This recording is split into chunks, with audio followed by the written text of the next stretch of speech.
One of the really neat things about our testing framework is that it integrates with the conversations you've already had. So I can find a point in a conversation and then I can create a test from it.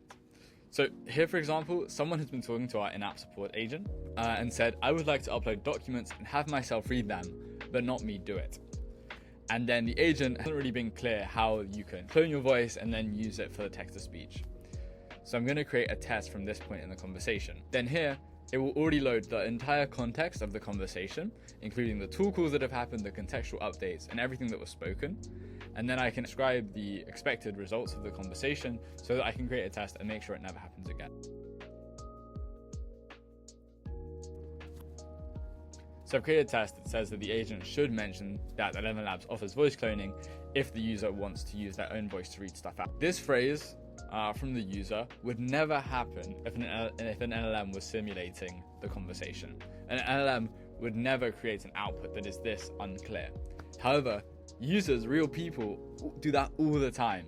And so our testing framework kind of comes from the belief that there are some things you will only catch in production, unfortunately. Therefore, we highly encourage you over time to evaluate the transcripts that you have and to look through them and see if there are any points where your agent should have responded differently.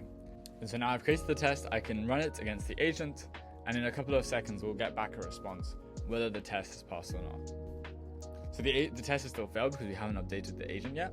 So we're going to have to go over to the agent's configuration and update the system prompt and the information the agent has in order to pass this test. Now we're in the agent's configuration, we can add a message that says kind of, if the user requires voice cloning, then you should suggest that the user can do that. And now before we hit save into production, we can run the tests again. We can run all the tests that we have. I've already actually created this test, so it's going to be running twice. And here we can see it still mentions Studio, but it has mentioned that the user is able to create their voice clone and then use that inside of Studio.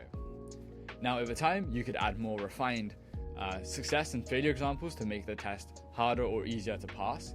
And you could also create a larger suite of tests so that over time you're attaching more and more tests to your agent and making stricter and stricter requirements for updating your agent so that you can be confident that when it gets to production, it's going to match what you expect.